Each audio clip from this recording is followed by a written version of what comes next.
शंखनाद। एपिसोड 2, कथा की जड़ें, शांतनु, भीष्म और शकुनि।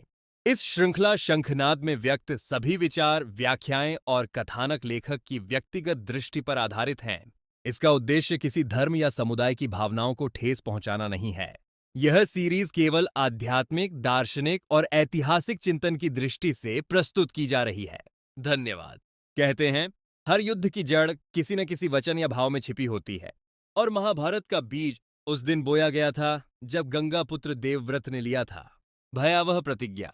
राजा शांतनु, हस्तिनापुर के साम्राज्य का तेजस्वी शासक, जिसकी आंखों में प्रेम की लहरें थीं और हृदय में कर्तव्य का बंधन। एक दिन गंगा के तट पर उसे मिली एक नारी, सत्यवती। सरल, सुंदर, किंतु मछुआरों के कुल से शांतनु ने जब विवाह का प्रस्ताव रखा, सत्यवती के पिता ने कहा, राजन, मेरी पुत्री के पुत्र ही हस्तिनापुर के उत्तराधिकारी होंगे।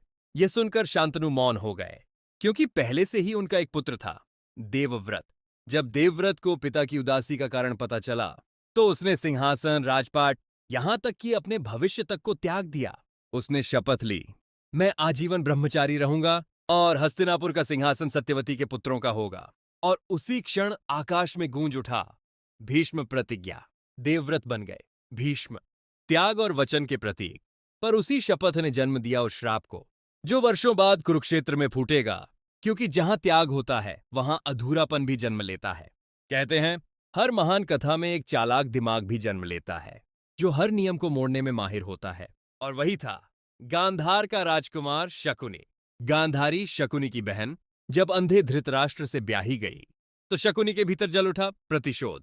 उसने ठान लिया, हस्तिनापुर ने मेरी बहन का भाग्य बांधा है, अब मैं उनके भाग्य को उलझा दूंगा। और इसी एक भावना से कुरु वंश का पतन शुरू हुआ। भीष्म का वचन, सत्यवती का आग्रह, शांतनु का प्रेम और शकुनि की क्रोधाग्नि, इन सब ने मिलकर रची वो पटकथा जिसने आगे चलकर पूरे भारतवर्ष को हिला दिया। यही है शंखनाद का दूसरा अध्याय, जहां हर पात्र एक विचार है और हर विचार एक नियति।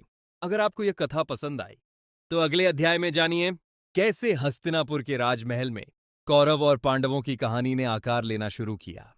शंखनाद की अगली कड़ी में मिलते हैं। जय श्री कृष्ण।